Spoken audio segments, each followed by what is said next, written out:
네, 존경하는 박병석 국회의장님, 그리고 선배 동료 의원 여러분, 저는 충남 논산 계룡 금산 지역의 국회의원 김종민입니다. 오늘 이렇게 소중한 자리에 무제한 토론 발언권을 허용해 주셔서 정말 감사드립니다. 의원님 여러분께 또 우리 국민 여러분께 말씀드리고 싶었던 내용들이 있었는데 이런 좋은 기회가 주어져서 이 소중한 기회를 통해서 말씀을 좀 드리려고 합니다. 저는 방금 우리 존경하는 권성동 의원님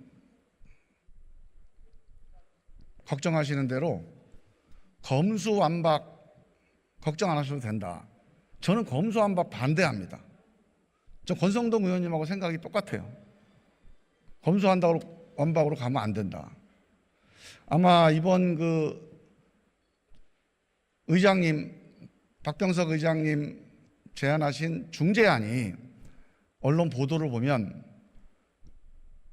박병석 의장님의 중재로 이루어졌으나 그 과정에서 권성동 원내대표께서 많은 의견을 내셔서 많이 반영이 된 걸로, 사실상 박병석 아니기도 하지만 권성동 아니기도 하다, 그런 얘기를 제가 들었는데요.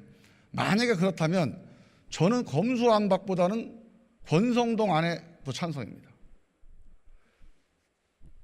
전 이 문제가 민주당 의원들이 나중에 구속될 거를 두려워해서 뭘 한다, 이거 다 가짜뉴스고요. 가능한 일이 아니고, 이 법 가지고 막을 수 있는 일이 아니고, 또 정권이 하고 싶다고 해서 죄 없는 사람을 그렇게 몇십 명씩 잡아 가둘 수 있는 것도 아닙니다. 지금 전두환 시대가 아니에요. 그건 쓸데없는 논쟁거리고요. 저는 이 문제의 본질을 좀 좁혀야 된다. 이 문제의 본질은 복잡하지 않습니다. 딱 한 가지예요. 모든 수사는 민주적으로 통제받아야 된다. 통제받지 않는 수사는 안 된다. 이 주장, 이 쟁점에 대해서 우리가 논쟁을 하고 있는 겁니다. 여기에 대한 반론은 맞다. 모든 수사는 통제받는 게 맞다. 그래서 검사라는 제도 만든 거 아니냐. 그러나 법률 전문가인 검사의 수사는 통제 안 받고 하게 해달라. 이 주장입니다. 이 둘을 가지고 우리가 논쟁을 하고 있습니다. 모든 수사는 통제받아야 된다. 예외 없이. 이 주장과 모든 수사는 통제받아야 되지만 단 대한민국 검사의 수사는 통제 안 받게 해달라. 검수완박 주장이 아니고요. 수사 기소의 분리, 이게 가장 큰 쟁점인데, 그 쟁점의 핵심은 제가 지금 말씀드린 그 문장입니다.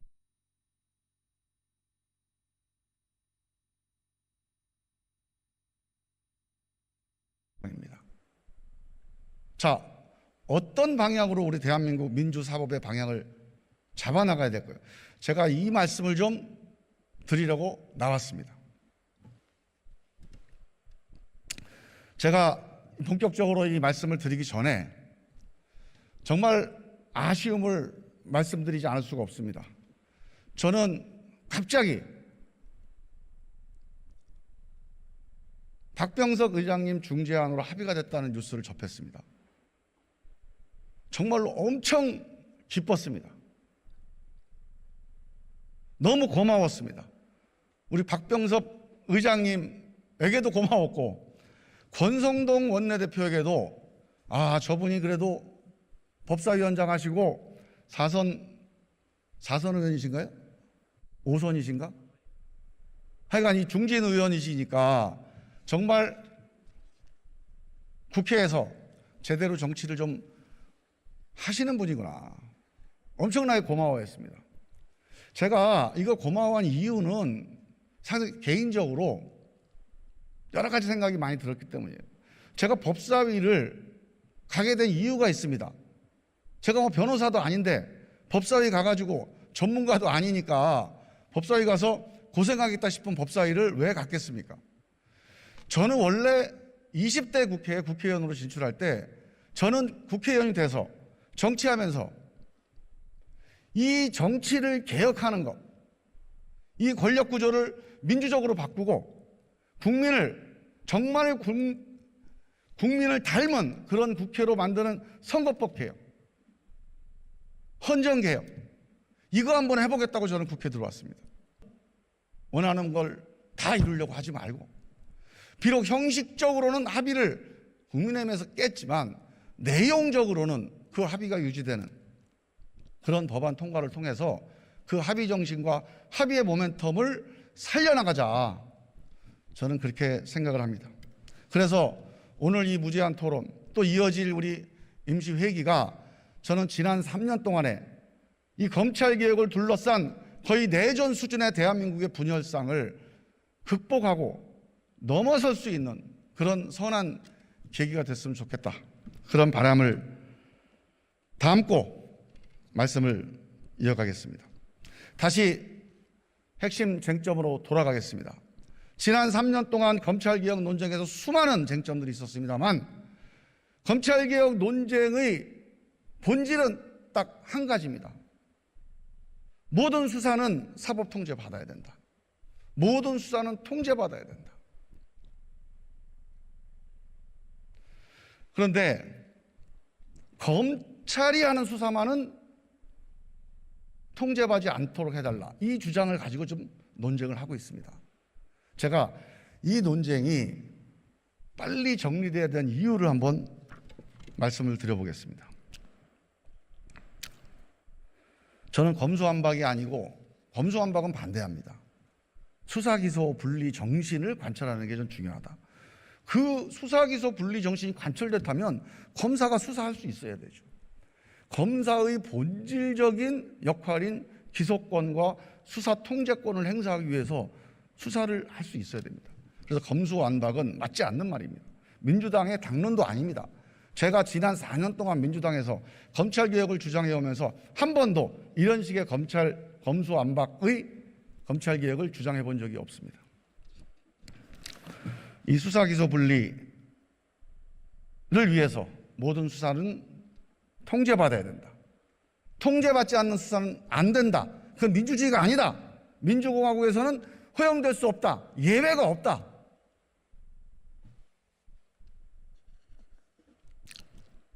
수사 권력에 대한 민주적 통제, 이 원칙을 우리가 확립하자고 지금 모인 겁니다.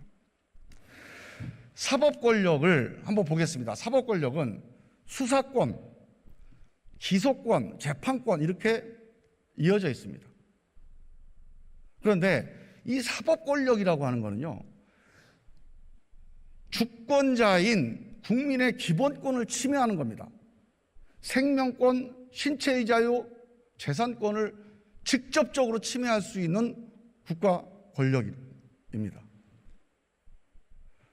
엄청나게 위험한 권력이죠, 사법권 자체가.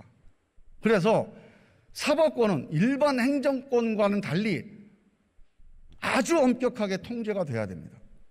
실제로 모든 사법권은 어떻게 통제되어 있냐? 분권이죠. 일단 권력을 한 사람한테 주면 통제가 안 됩니다.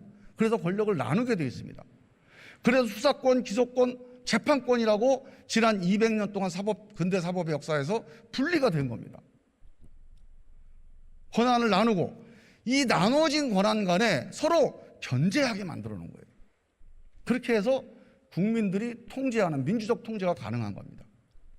분권과 상호 견제, 이게 민주적 통제의 핵심이에요. 자, 한번 봅시다. 재판권을 보겠습니다. 보통 많은 분들이 판사가 사법권의 최종 종결자다 생각하시고 판사 마음대로 재판을 해도 된다 이렇게 착각하시는 분도 계시는데요. 그렇지 않습니다. 판사의 재판권은 입구, 출구 모두 엄격하게 통제되어 있습니다. 한번 입구를 볼까요? 판사가 누가 죄가 있다고 생각되는데 기소가 되지 않은 걸 가지고 판사가 자, 너 이거 기소는 안 됐지만 내가 보기엔 이거 죄가 있는 것 같아. 이거 가지고 이번에 징역 1년 때릴게. 못합니다.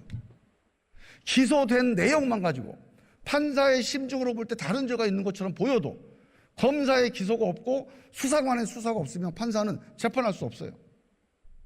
그렇게 입구를 막아놨습니다. 출구는 어떻습니까? 판사가 결정하면 그게 결론이 되나요? 우리가 1심, 2심, 3심이라는 심급이 있습니다.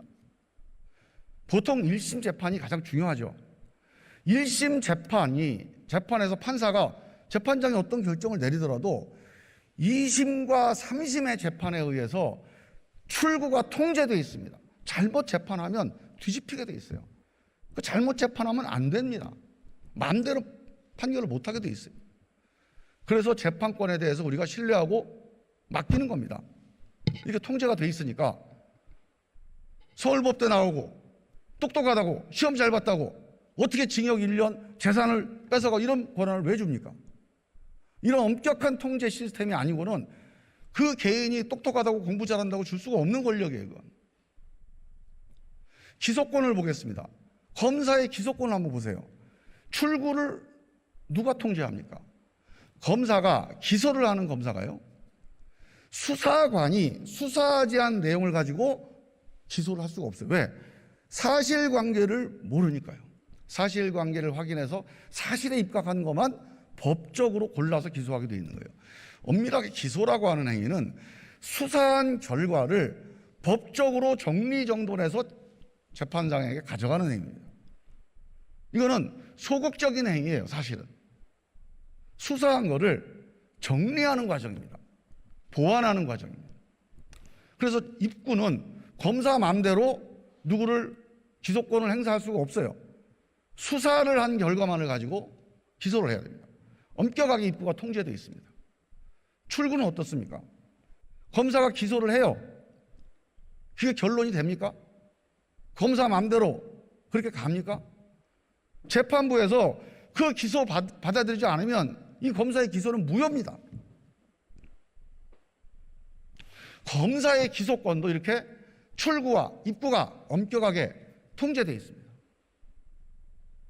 그런데 이것도 모자라서 이런 통제도 못 믿겠다고 해서 이른바 선진사법은 배심제를 합니다. 기소 대배심이라고 기소를 배심하고 재판을 배심합니다. 배심이라고 하는 게 배심, 뒤에서 서포트해주는 판결이다 이렇게 우리 말로는 쓰여 있지만 사실상 유무죄를 결정하는 결정입니다. 이걸 누가 합니까? 일반 국민들한테 맡기는 거예요. 그것도 모자라서 이 국민의 기본권을 침해하는 엄청난 이 권력을 공부 잘한다고 똑똑하다고 당신들한테 줄 수가 없다. 그러니 그냥 일반 국민이 결정하겠다. 그게 배심제고 참심제고 국민참여재판입니다. 그게 선진사법이에요. 우리의 민주사법의 길입니다. 우리도 글로 가는 중입니다. 지금. 이렇게 기소권, 재판권은 엄격하게 통제가 되어 있고 그 개인의 임의적 재량에 의해서 마음에 들거나 들지 않거나에 의해서 좌우될 수가 없습니다. 그래서 우리가 믿고 오늘 하루도 잠을 잘 수가 있는 거예요.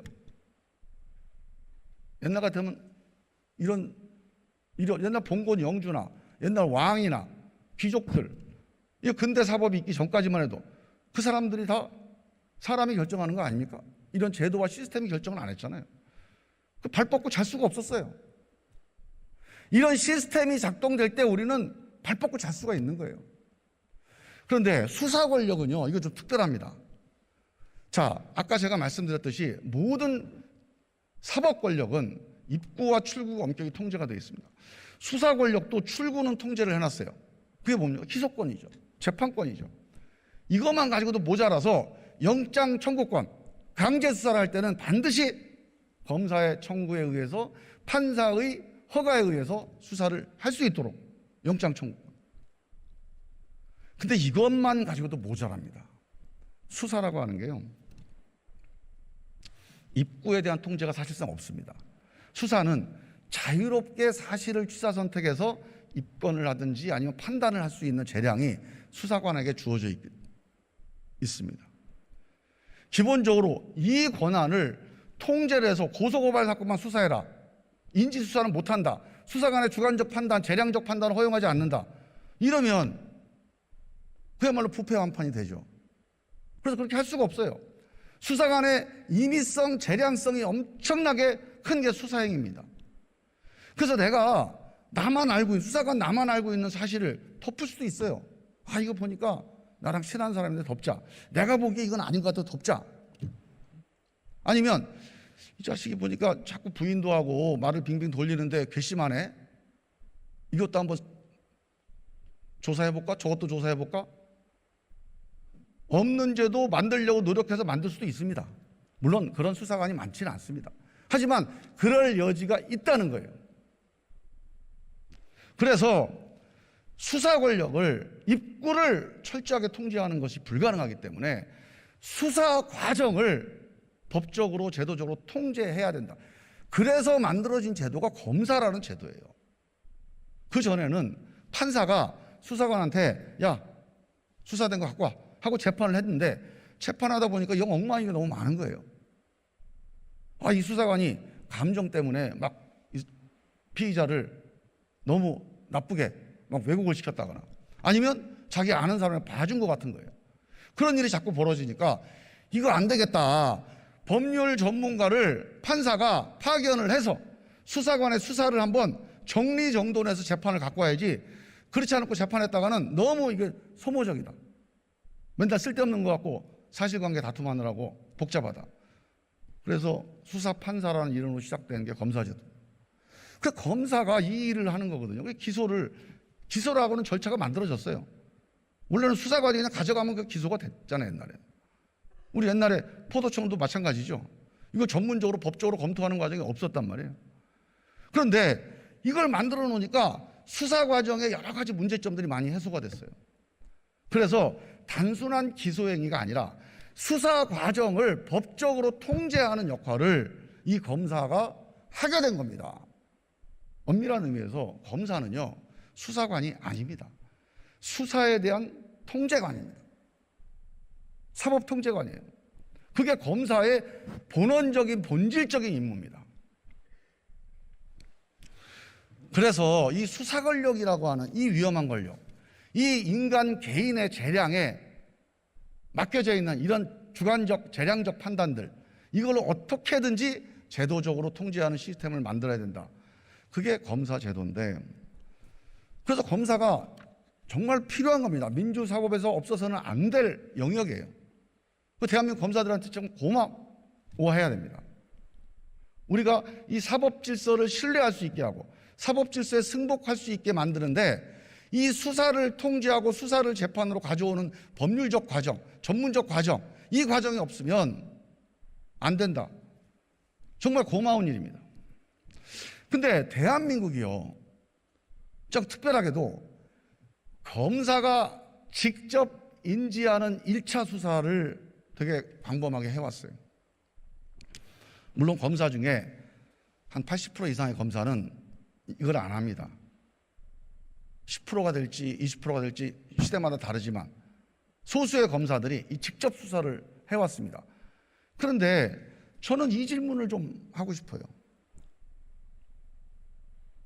서울법대 나오고 공부 잘해서 시험 잘 보면, 그러면 그런 사람이 하는 수사는, 똑똑한 사람이 하는 수사는 통제 안 받아도 됩니까? 저는 왜 수사를 사법 통제해야 되는지, 그건 그 사람이 능력이 없어서가 아닙니다. 능력이 있건 없건 모든 인간은 불완전하기 때문이에요.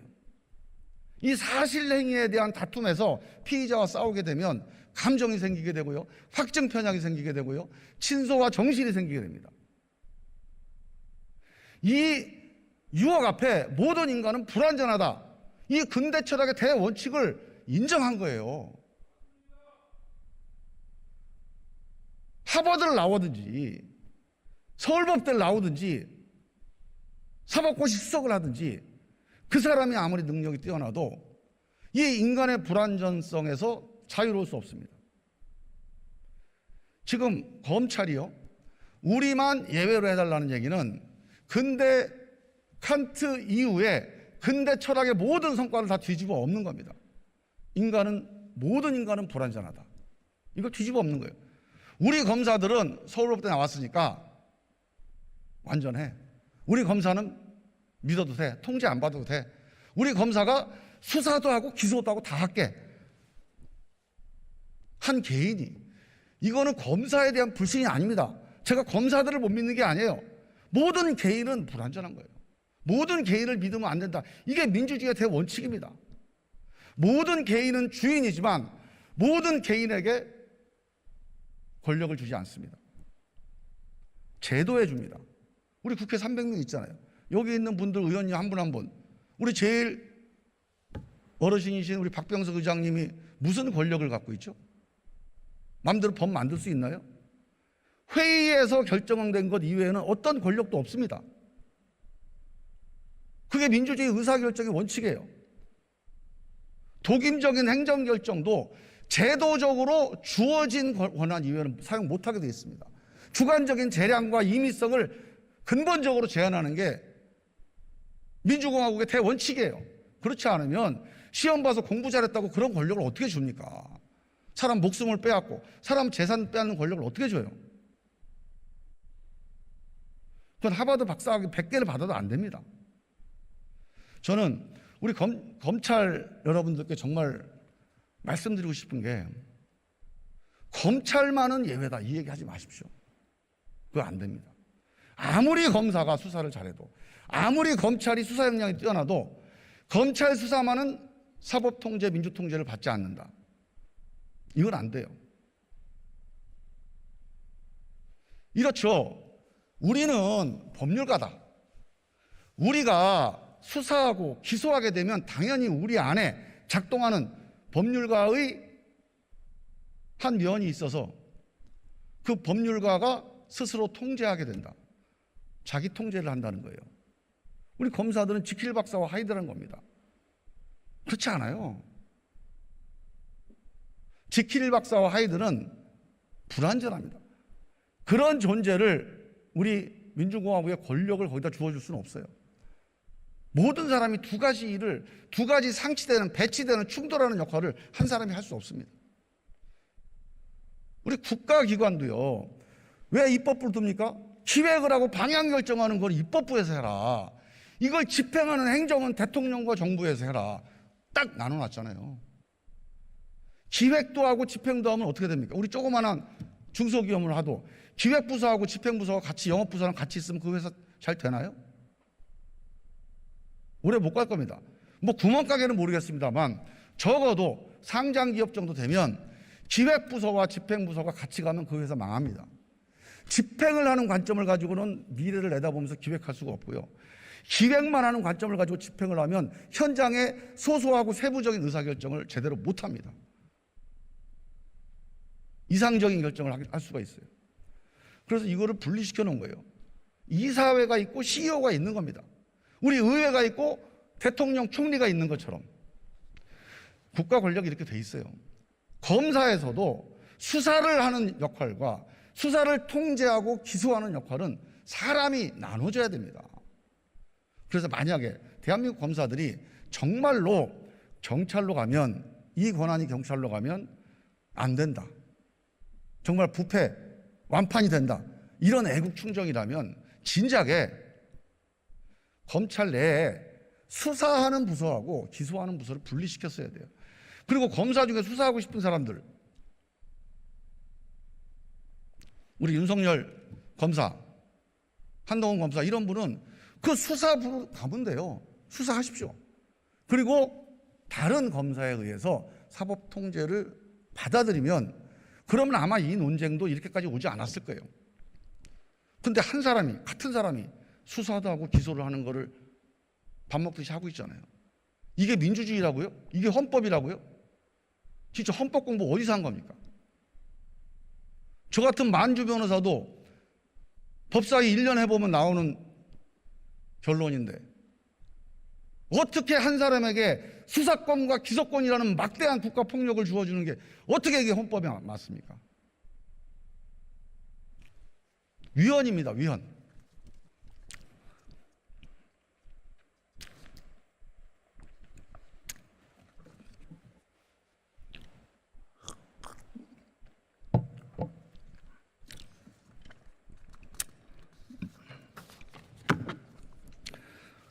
대한민국 검찰 정말 생각해야 될 게 대한민국 검사도 인간이다.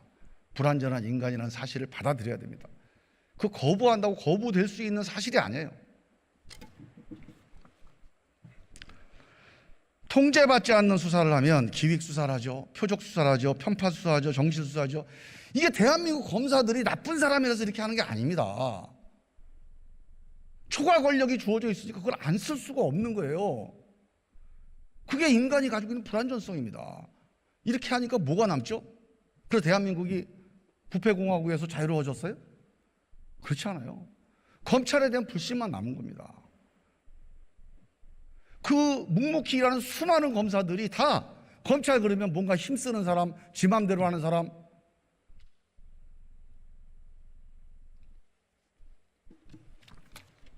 그 검찰 불신을 자초한 게 이 권력의 독점, 초과 권력이에요.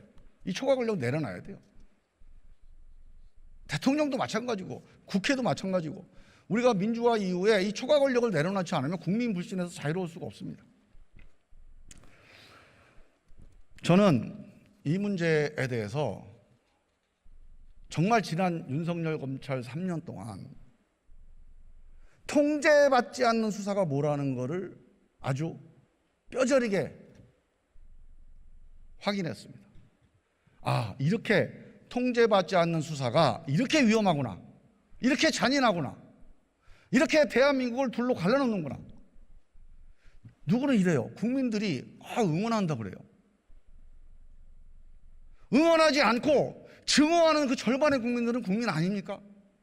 어떻게 국가 공권력이 절반으로부터 환호를 받고 절반으로 증오를 받습니까? 그게 공권력 맞아요? 정당이나 그렇게 하는 거예요. 정당이나.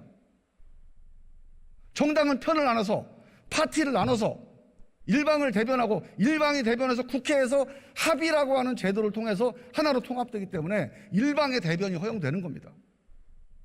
어떻게 행정 권력이, 사법 권력이 절반의 국민들로부터 증오를 받습니까? 그게 성공한 검찰이에요?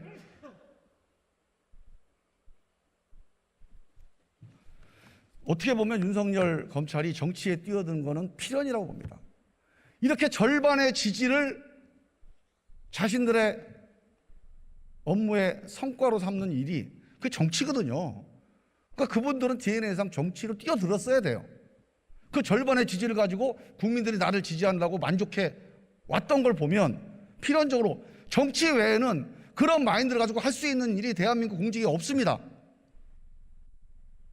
지난 3년 동안 어떻게 절반의 국민들에게 증오를, 절반의 국민들의 정치적 환호를, 이런 공권력을 잘했다고.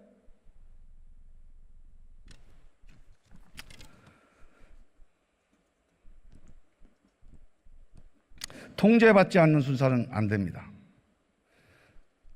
통제받지 않는 수사가 대한민국을 많이 흔들어 놨습니다. 이제 이만큼 흔들어 놨으면 됐습니다. 이제 멈춰야 됩니다. 지난 3년 동안 검찰개혁 주장의 핵심입니다. 통제받지 않는 수사는 안 된다. 예외가 없다. 이게 무슨 대단한 주장이 아니에요. 그냥 대한민국은 민주공화국이다. 이 동업안복이에요. 통제받지 않는 수사, 즉 분권되지 않는 권력은 줄 수 없다. 아무에게도. 또 왕이나 영주가 갖는 거예요. 지금 그 시대 아니잖아요. 권력은 나눠야 된다. 독점되면 안 된다. 초과되면 안 된다. 상호간에 견제받아야 된다. 좀 제발 저한테 이것 좀 얘기해 주세요.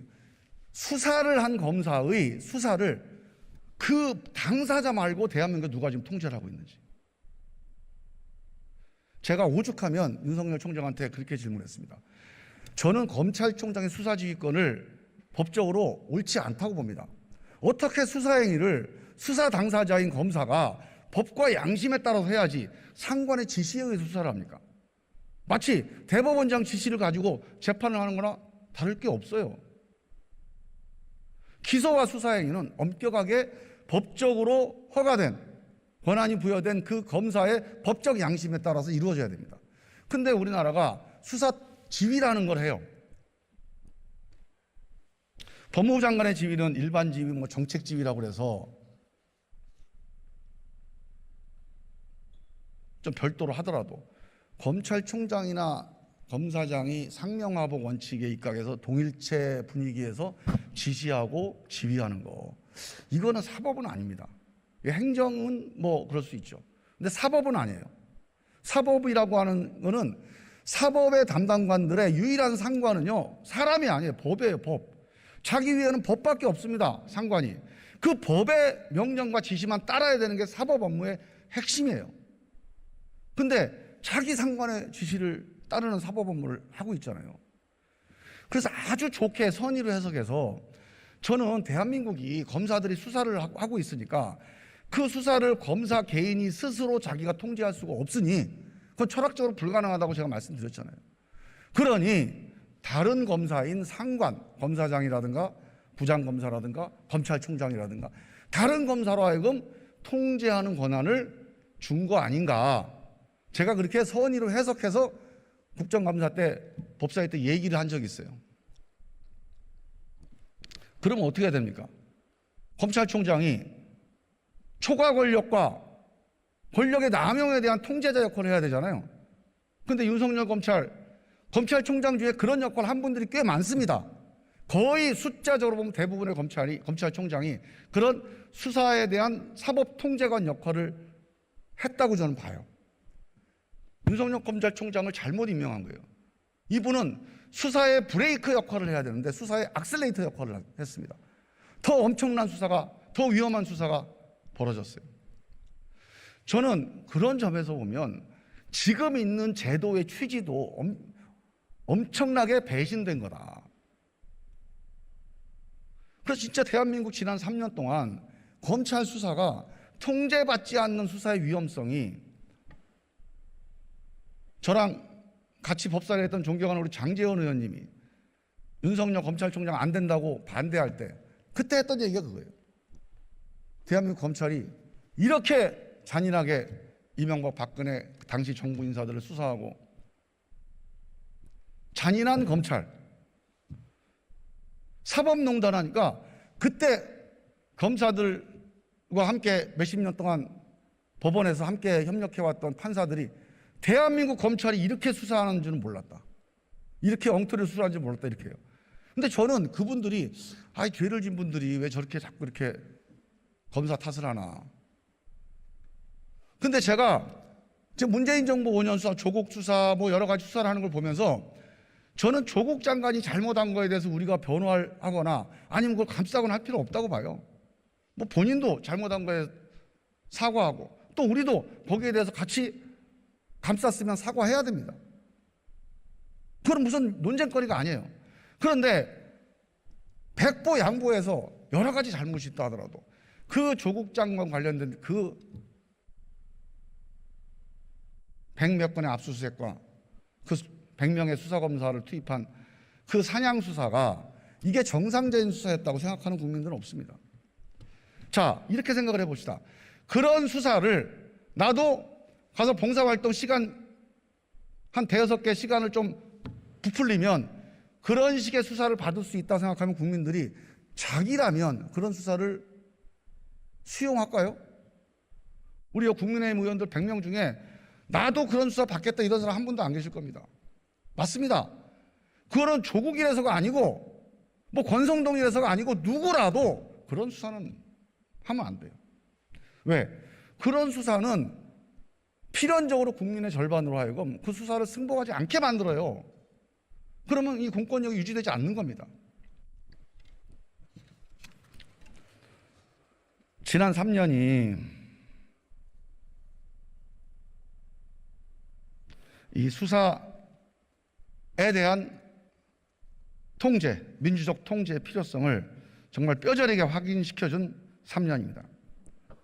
이 과도한 권력, 초과 권력, 이거를 없애야 신뢰받는 검찰이 될 수 있습니다. 민주검찰이 될 수 있고요, 선진검찰이 될 수 있습니다.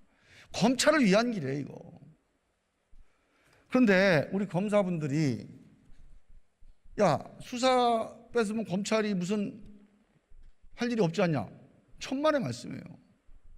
수많은 수사들을 감독하고 통제하는 일이 엄청난 일이잖아요. 그 과정에서 필요하면 보완 수사를 할 수 있고요. 사실 확인할 수 있죠. 선진국 검찰 다 그렇게 하잖아요. 그럼 그렇게 해야 검사의 권위가 생깁니다. 재판장에 갔는데 미국 그 검사 얘기 들어보니까요, 정말 맞는 얘기가 자기는 수사를 일부러 안 한대요. 할 수 있죠. 왜? 자기가 수사해서 판사한테 가져가면 네가 수사한 걸 기소했잖아, 네 말 못 믿겠다 하고 신뢰가 깎인다는 겁니다. 그게 정상 아닙니까? 그게 상식 아니에요? 그게 공정 아닙니까? 검사들이 나서서 얘기를 해야 돼요. 나 수사 안 하고 수사에 대한 사법 통제에 충실할 테니까 그 권한 달라. 그러면 제가 검찰 편 쓰겠습니다. 그럼 제가 검찰하고 다른 의견을 갖고 있는 분들 설득할게요. 정말 수사는 수사관에게, 수사관의 것은 수사관에게 줘야 돼요. 검사의 것은 검사에게 줘야 됩니다. 사법 통제 권한을 검사에게 주자. 이거 하는 거는 제가 앞장서서 할 생각이 있습니다. 사실 이 얘기를 이렇게 길게 할 필요가 없는 게요, 이건 사실 이견이 없는 사안입니다. 수사 기소를 분리해서 수사는 수사관이 하고 검사는 수사에 대한 통제관과 기소관 역할을 해서 서로 간의 견제와 협력 관계로 가자. 이거 누가 한 얘기인지 아십니까? 검찰총장 문무일 총장이 한 거예요. 그때 수사 지휘권을 없앤다고 수사권 조정 논쟁이 있으니 이거는 검찰의 사법 통제권을 훼손하는 거다. 그러니 이거는 훼손하지 말고 그냥 직접 수사권은 다 수사기관으로 가져가라. 그 대신 우리가 제대로 된 검사 역할을 할 수 있게 수사에 대한 통제권은 보장해야 된다. 이 주장을 했어요. 저는 거기 찬성했습니다. 그게 우리 당론하고 달랐죠. 저는 그때부터 4년 전부터 우리 당론하고는 달리 수사권 조정 이렇게 하면 안 된다. 수사 기소 분리로 가야 된다. 그래서 수사권은 수사기관에게 주고 검사는 수사에 대한 명확한 통제권을 줘야 된다. 통제권이 뭐냐고 얘기하는데요, 실제로 수사를 제가 쭉 실무를 그동안에 쭉 인터뷰를 해본 결과 엄청나게 많습니다. 예를 들어 볼까요? 우리가 법으로 보장되는 게 기소하고 영장 청구잖아요. 영장도 검사가 판단해서 청구를 하게 돼 있고요. 기소는 검사 설득을 못하면 기소가 안 돼요. 그럼 수사가 의미가 없잖아요. 이게 통제의 의미가 있죠. 근데 여기 이것만 있는 게 아니라 수사 과정 전체에 대한 통제가 상당히 많이 필요합니다. 얼마 전에 엠번방 사건이요. 그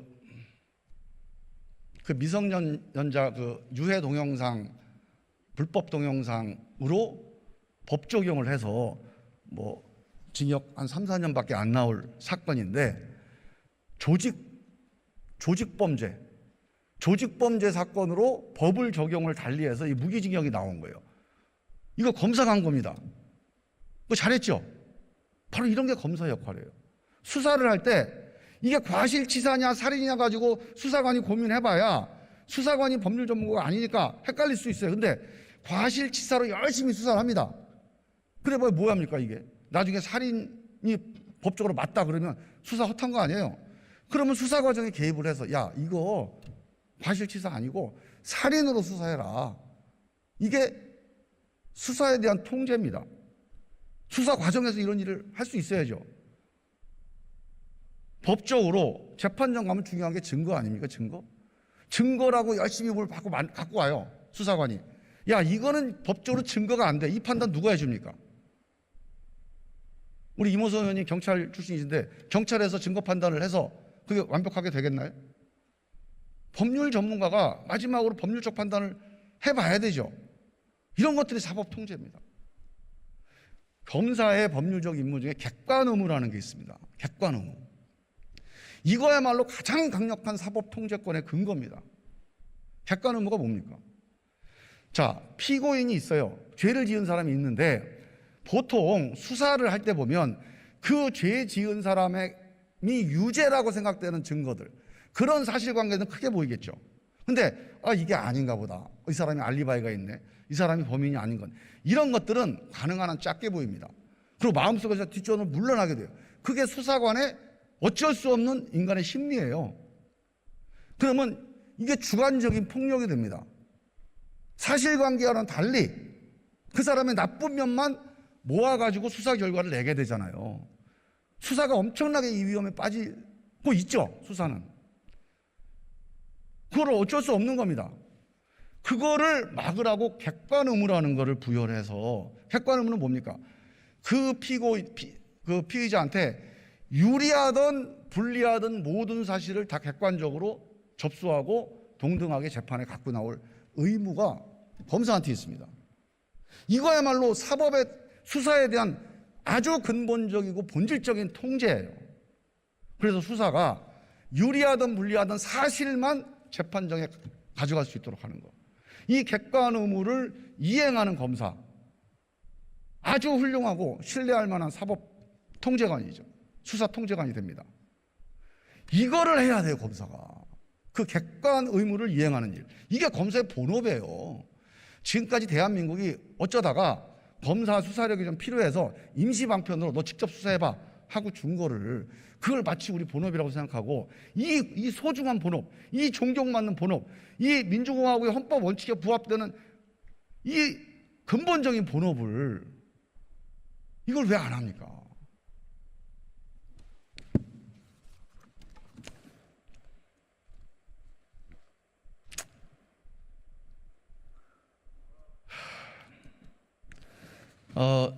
경찰이 수사를 하면 못 믿겠다. 부패 사건이 막 넘쳐난다. 우리 경찰 되시는 분들 정말 자존심 많이 상할 것 같아요.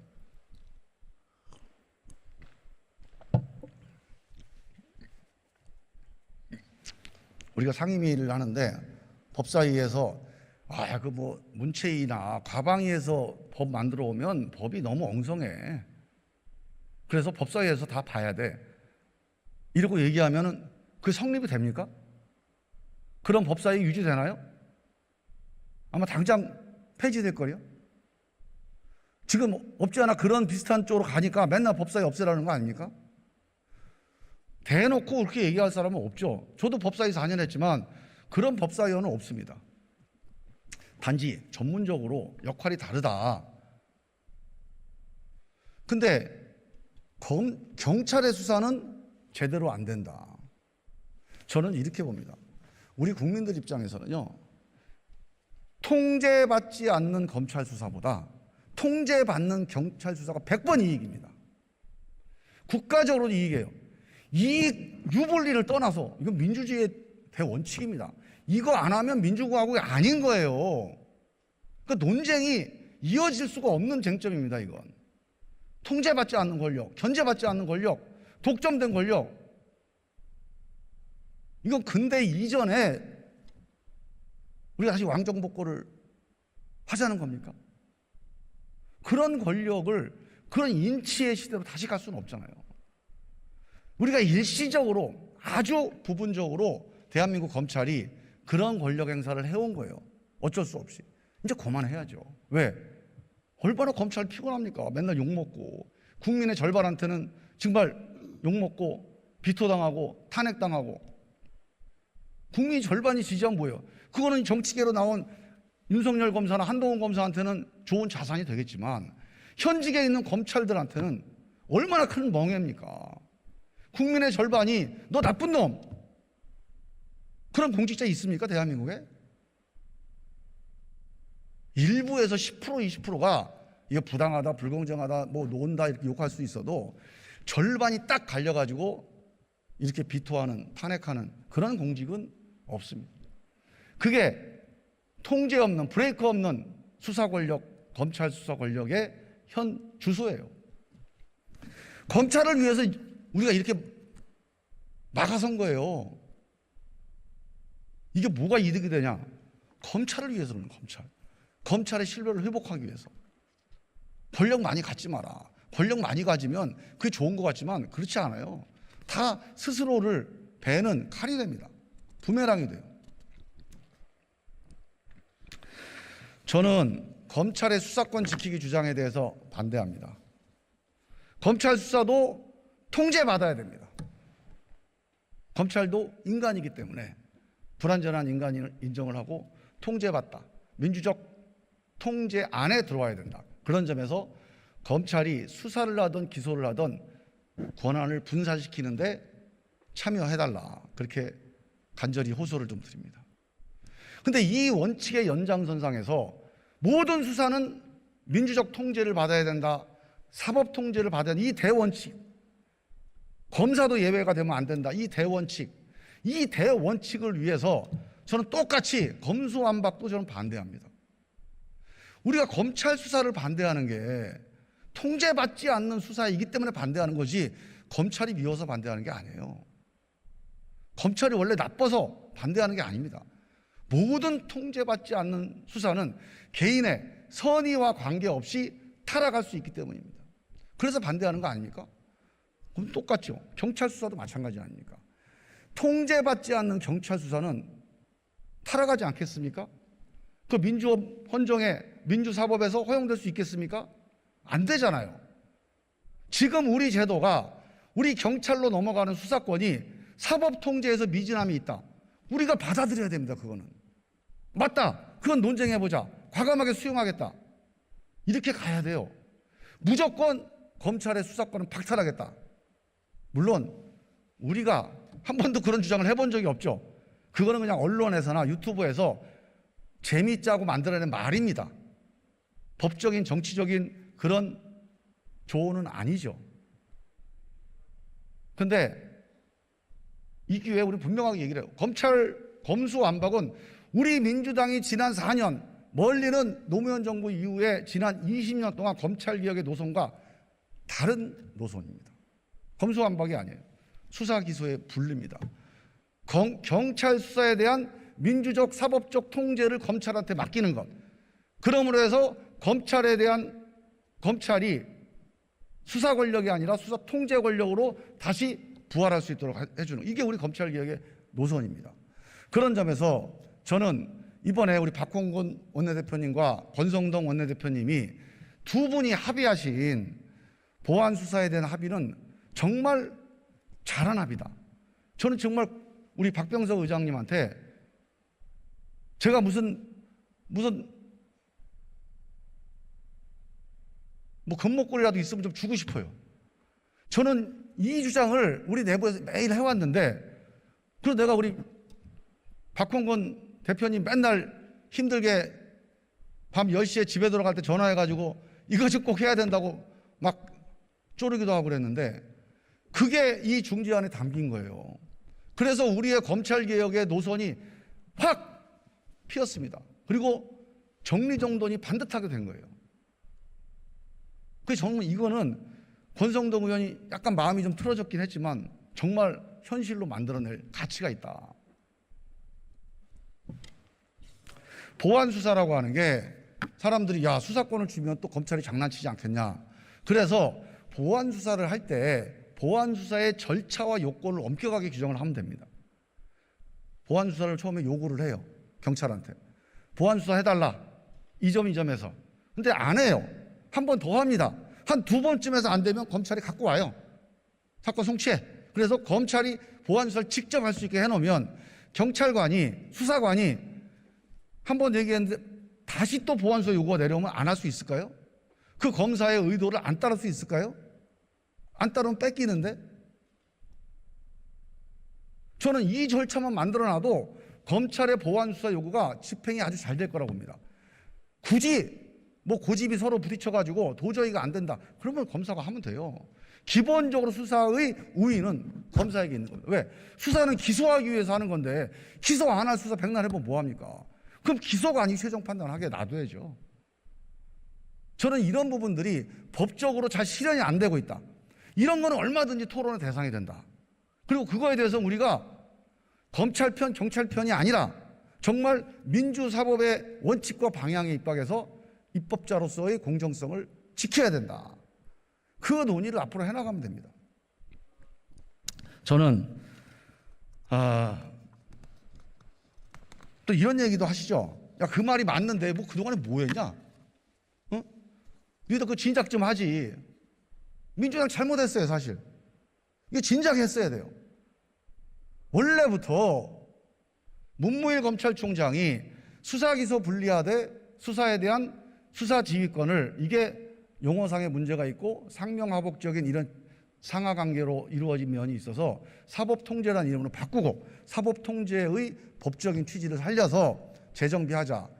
그거를 검찰은 당론이 없으니까 무슨 조직적인 의견은 아니지만 그런 얘기를 제가 국정감사 때 여러 번 확인을 했습니다. 제 말을 찬성한다고 그랬어요. 그때 사실 우리가 그렇게 갔어야 돼요. 근데 우리가 경찰이 수십 년 동안 검찰과의 좀 불공정한 관계에서 뭔가 빨리 경찰이 이 상명하복 관계에서 벗어나야 된다는 경찰의 어떻게 보면 이게 이해관계죠. 요구. 그게 너무 절박했기 때문에 일단은 수사권 조정을 빨리 하는 그런 방법을 선택한 겁니다. 그래서 수사기소 분리를 어정쩡하게 남겨두고 그래 검찰은 특수수사 니들 해.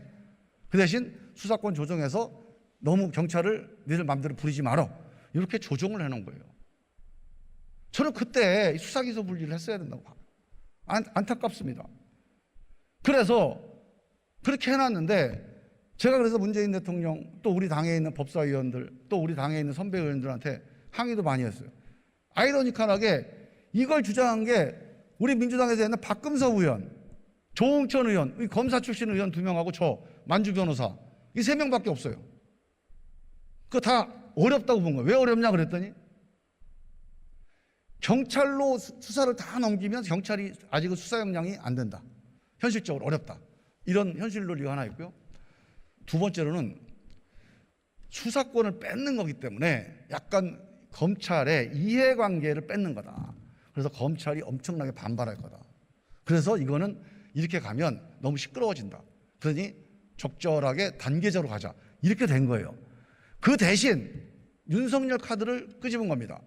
비록 제도적으로 원칙적인 검찰 개혁은 안 되지만 사람을 통해서 좋은 검찰을 통해서 스스로 개혁하게 하면 좀 보완될 수 있지 않겠냐. 그거 보니까 윤석열 검찰이 참 좋은 검찰이라고 생각해서 딱 총장을 앉힌 겁니다. 스스로 개혁 좀 하자. 저는 살아있는 권력이라고 그래서 막 권력을 수사하고 공격하는 수사는 열심히 했는지 모르겠는데요. 수사에 대한 사법 통제, 수사에 대한 민주적 통제, 이 수사가 민주적으로 이루어져야 된다는 이 점에서는 더 실패했다고 봅니다. 여러분들 다 아시지만 제가 윤석열 검찰총장이 총장 청문회 할 때 제가 우리 당에서 윤석열 검찰총장이 총장이 돼야 된다고, 저쪽 당의 장제원 현 비서실장은 절대 안 된다고, 그리고 싸웠습니다. 그 제가 이번 대통령 선거 지나면서 저보고 대국민 사과하라고 여러 사람이 얘기를 했어요. 사실 사과를 내가 여러 번 했습니다. 정말 그때 우리가 판단을 잘못한 거예요. 사실은 엄밀한 의미에서 문재인 정부가 출범하면서 2017년에 윤석열 특수부 검사를 중용한 게 문재인 정부의 잘못의 시작입니다. 첫 단추가 잘못 껴있어요. 우린 검찰의 수사에 의지하지 않는 민주사법의 길을 시작부터 갔어야 됩니다. 검찰의 그 잘 드는 칼, 그거를 적폐청산에는 한번 써먹고 버리겠다. 그걸 한번 써먹고 가자. 여기서 비극이 시작된 겁니다. 이게 우리 민주당의 잘못이에요. 원칙에서 벗어난 거죠. 그렇게 해서 잘 드는 칼, 특수부 검사들에게 윤석열 검찰의 모든 인사권을, 문무일 검찰총장 있을 때도 윤석열 중앙지검장의 인사 추천이 먹혔을 정도입니다. 총장이 중앙지검장 눈치를 본다는 얘기가 나와요. 총장이 되니까요, 한동훈 중앙지검장까지 추천을 아주 기습하게로, 아마 그거를 당시에 검사 들었으면 아마 난리가 났을 겁니다. 그거는 뺐는데 그때 인사를 딱 하고 보니까 윤석열 사단, 윤석열 친한 특수검사들이 모든 요직을 다 장악해요. 그걸 우리가 허용해 준 거예요. 왜? 검찰이 스스로 개혁 좀 해보라고. 착한 검찰이니까, 개혁 검찰이니까. 인간을 믿은 거죠. 인간을 믿으면 안 돼요. 인간을 믿고 인간에게 초과 권력을 주면 반드시 그 칼로 남을 해치고 스스로를 해치게 됩니다. 우리가 지금 그 역사를 3년 지금 거치고 있는데요. 그 시작을 우리가 잘못했습니다.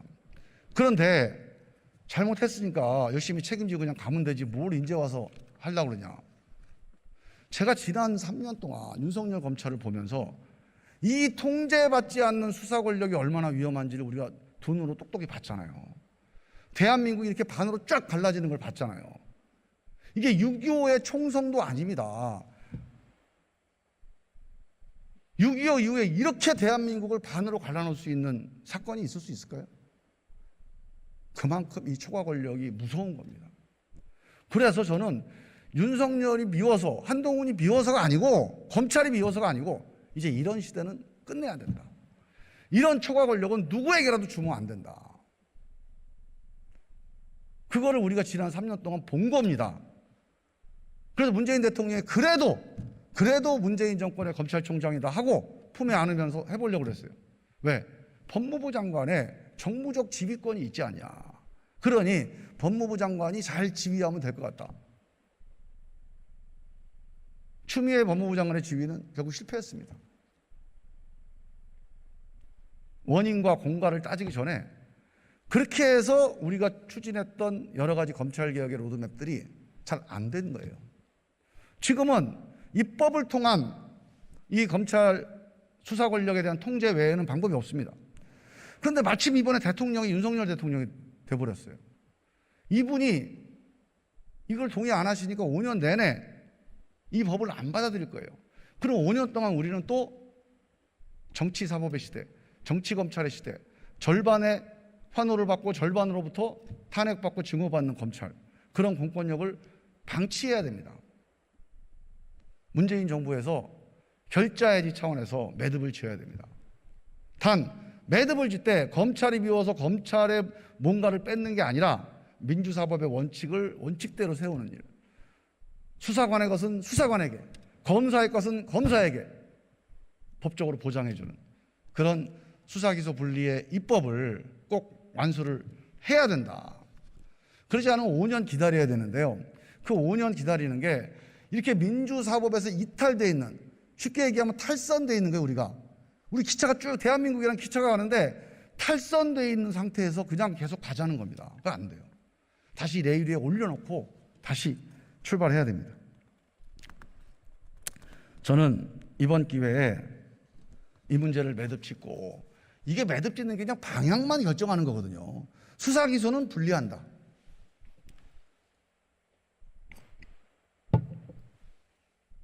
어이구, 시간이 지났네. 수사 기소는 분리한다. 방향만 결정하는 겁니다. 이게 엄청나게 숙제가 많아요. 그래서 정말로 그 빛나는 그 합의한 대로 사법개혁특위를 반드시 만들어야 됩니다. 그 사법개혁특위를 만들어서 수사 기소는 분리한다. 이 대원칙은 이제 시작이고요. 이 남은 숙제들, 남은 쟁점들을 여야가 심도 있게 논의해서 결론을 내려야 됩니다. 거기서 반드시 논의해 줬으면 하는 바라는 세 가지, 제가 법사위를 또 하게 될지, 좀 4년 했으니까 이제 못할 것 같은데, 다음에 사개특위 위원이 되시는 분들, 여야 꼭 부탁하고 싶은 게 세 가지입니다. 첫 번째, 아까 말씀드린 수사에 대한 사법 통제를 법과 제도로서 꼭 정비를 해 주셔야 됩니다. 지금 그냥 영장 청구를 검사가 한다, 기소를 검사가 한다, 이런 보안 수사를 한다, 이런 정도에 있는 거를 조금 더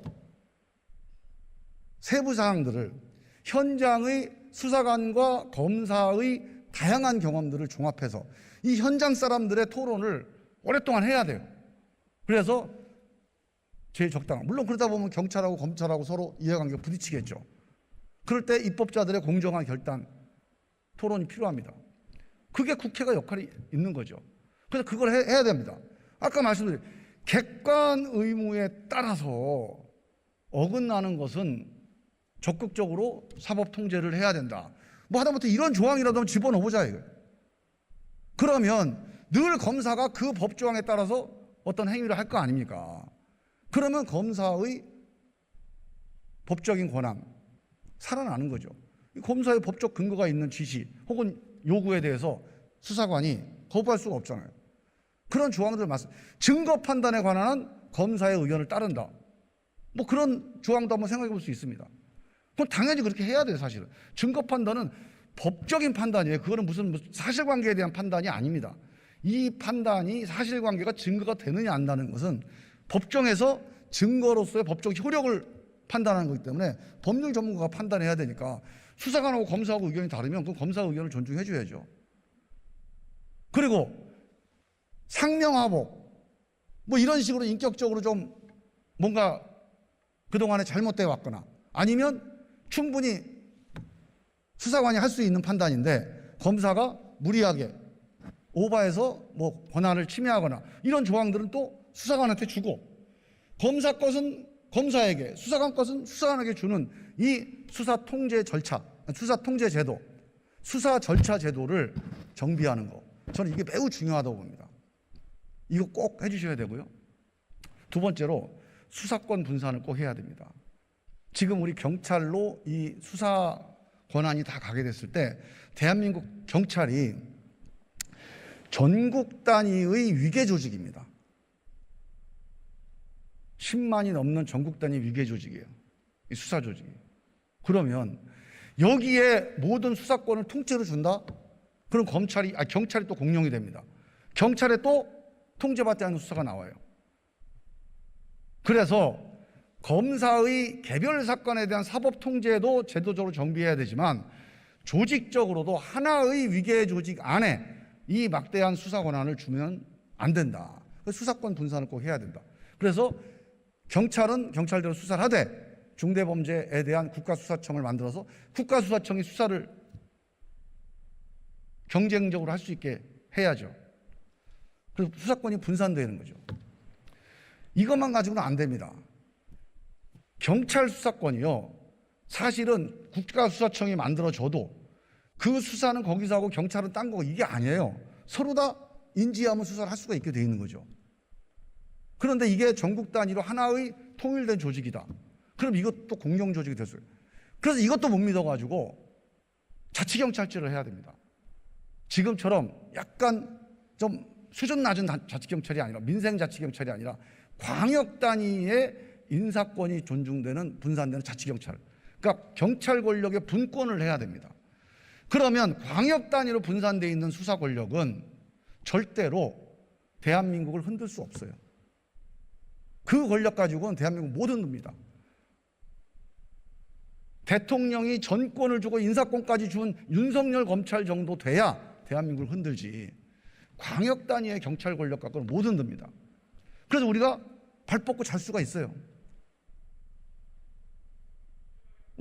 월담을 못 합니다. 그래서 저는 수사 권력의 분산을 국가수사청의 설립과 광역 단위 경찰 권력의 분권으로 반드시 추진해야 된다. 이 두 번째 주제를 꼭 해야 되고요. 마지막 세 번째 정말 중요한 게 있습니다. 경찰, 검찰, 공수처 모든 사법 권력기관은 감찰권과 인사권을 정치로부터 완전히 독립을 시켜야 됩니다. 이게 지금 지난 3년 동안 대한민국의 이 내전 상태를 겪으면서 우리가 얻은 정말 소중한 결론입니다. 우리 정치가 청와대 민정수석실이 검찰총장, 경찰청장 인사권 갖고 있으면 뭐합니까? 대한민국 이렇게 반으로 갈라지고 이렇게 이거 갖고 싸우면 무슨 소용이 있어요? 그건 인사권을 갖고 있기 때문에 싸우는 거 아닙니까? 그게 인사권이 청와대에 없어요. 정치에 없어요. 야당이고 여당이고 인사권이 없습니다. 그럼 검찰이 청와대 눈치 보고 야당 눈치 보고 할 필요가 없죠. 경찰도 그럴 필요 없죠. 그러면 그 사람들이 잘하면 칭찬받는 거 잘못하면 혼나는 거예요. 그거 가지고 대한민국이 모든 유튜버들이 검찰 갖고 1년 내내 방송할 필요가 없어요. 저는 근본적인 해결책은 감찰권과 인사권의 독립이라고 보는데 특히 감찰권 같은 경우는 제가 이번에 보니까 경찰도 그렇고 검찰도 그렇고 이 사법 권력기관의 감찰을 내부 감찰을 합니다. 내부에 있던 검사가 감찰부에 가서 또 감찰 담당을 하다가 다시 또 자기 자리로 돌아와요. 그 감찰 되겠습니까? 우리 국회도 그러잖아요. 국회 윤리위에서 국회의원들끼리 모여가지고서 땅땅 두드리니까 뭐 윤리 결정 제대로 하는 게 있나요 지금? 우리도 욕먹고 있죠 지금. 지금 이런 권력, 국회까지 포함해서 이 모든 권력기관들의 감찰은 철저하게 외부의 독립된 기관에 의해서 이루어져야 된다. 내부와 인적으로 단절돼야 됩니다. 외부 전문가들 많이 있어요. 전직 판사들, 전직 검사들, 전직 경찰관들, 아니 감사원 직원, 그 감찰 인력들 충분히 구성할 수 있습니다. 그래서 경찰이든 검찰이든 공수처든 내부와 단절된 외부의 독립된 감찰기관을 반드시 만들어야 된다. 이 감찰위원회를 둬야 된다. 이게 꼭 제안을 드리고 싶고요. 마지막으로 인사권 문제인데요. 인사권은 이제 민정수석실도 마침 없앤다고 하니까 그 민정수석실 없어지면 또 무슨 어디 법무부 장관실에서 다 할 텐데 그렇게 하지 말고 인사권은 정치와 정무적인 영역에서 독립시키는 방향으로 제도 개선을 하면 좀 좋을 것 같아요. 그래서 제일 좋은 게 검찰총장, 검사장 직선제를 하자는 건데요. 그 직선제까지 가게 되면 또 이게 이 정치적인 어떤 그 분열이 사법에, 그래서 이 현재 있는 정치 사법을 더 악화시킬 가능성도 있습니다. 그래서 그런 방향으로 한번 검토를 해보되 그 중간 과정으로 저는 전문가들이 이번 검찰총장은 누가 하면 좋을지 한 5배수로 능력을 보고 추천하고, 그러니까 업무 역량하고 정치적 중립성 딱 두 가지만 보면 돼요. 그 두 가지에서 전문가의 심사를 통과한 한 5명에 대해서 일반 우리 배심제 하듯이 일반 국민 공론단이, 국민 배심단이 한 일주일 토론해가지고 정치 중립성이 이 사람은 오케이, 이 사람은 업무 능력이 오케이, 이 판단을 받는 거예요. 그러면 일반 국민들의 평균적인 시각으로 통과된 그런 검찰총장이면 무리하게 정치적으로 편향된 그런 업무를 하지 않을 겁니다. 그리고 앞으로 검찰이 그렇게 인사를 하면 청와대 눈치 볼 일이 없잖아요. 정치인 눈치 볼 일이 없잖아요. 그러면 법과 양심에 따라서 소신껏 일할 수 있는 환경이 되는 겁니다. 저 이거 꼭 해야 된다고 봐요. 우리 때 이것도 안 했어요. 민주당이 잘못한 게 많습니다. 근데 잘못해도 어쩔 수 없어요. 갈 길은 가야 됩니다. 민주사법의 길을 우리가 지난 3년 동안 잘못했다고 이거 포기할 수는 없어요. 지금이라도 반성하고 가야 됩니다. 그래서 저는 이 세 가지 과제를 우리 다음 사법개혁특위에서 꼭 다뤄서 매듭을 좀 줬으면 좋겠다, 이런 부탁을 좀 드리고요. 저는 이번 박병석 중재안이 꼭 열매를 맺었으면 좋겠습니다. 이거는 권성동, 박홍근, 박병석 이 자연인 세 사람이 논의해서 만든 게 아닙니다. 이 안에는 검찰개혁을 둘러싸고 수많은 사람들의 고민과 땀과 눈물, 싸움, 증오, 갈등, 그게 어느 건 햇빛으로, 어떤 건 바람으로, 어떤 건 찬소리로 다 모아져 있어요. 그렇게 해서 열매가 맺어져야 됩니다. 가을 국화꽃처럼 한 송이 꽃이 펴야 돼요. 천둥, 번개, 무서리, 소쩍새 다 들어가 있습니다. 거기. 이 열매를 맺어야 됩니다. 이 열매를 맺으면 이 열매 위에서 이제 정치적인 싸움은 그만하고 사법개혁특위에서 정말 차분하게 뭐를 보완할지, 뭐를 개선할지 이 논의를 1년만 하면 정말 민주사법의 길 반듯하게 저는 열 수 있다고 봅니다. 그때 되면 지금은 이렇게 축자사자 싸우는 것처럼 보이지만 그때 되면 서로가 갖고 있는 이견들이 조정되고 합의될 여지가 전 충분하다고 봅니다. 왜요? 지금 제가 얘기한 주장을 제가 얘기한 게 아니고 문무일 검찰총장이 얘기했고 윤석열 검찰총장이 국정감사한테 한 얘기고요. 권성동 의원이 발의한 거예요. 곽상도 의원이 발의한 겁니다. 근데 지금은 정치적으로 윤석열 검찰과 조국 사태 3년을 거치면서 완전히 정치화되어 있죠. 바로 여기서 탈출하면 저는 이 논쟁 어렵지 않다고 봅니다. 이 정치사법의 시대를 끝내고 민주사법의 시대로 가는 그런 검찰개혁이 이번 임시국회에서 역사적으로 출발했으면 좋겠다. 마무리가 아니고 시작입니다. 이 시작을 이번 임시국회에서 꼭 이루어달라, 이런 부탁을 우리 존경하는 의원 여러분들께 간곡하게 드리고, 이 과정을 국민 여러분께서 정말 호랑이의 눈으로 곰처럼 우직한 발걸음으로 꼭 지켜봐 주십사 하고 간절한 호소를 덧붙여 드립니다. 긴 시간 경청해 주셔서 감사합니다. 이상입니다.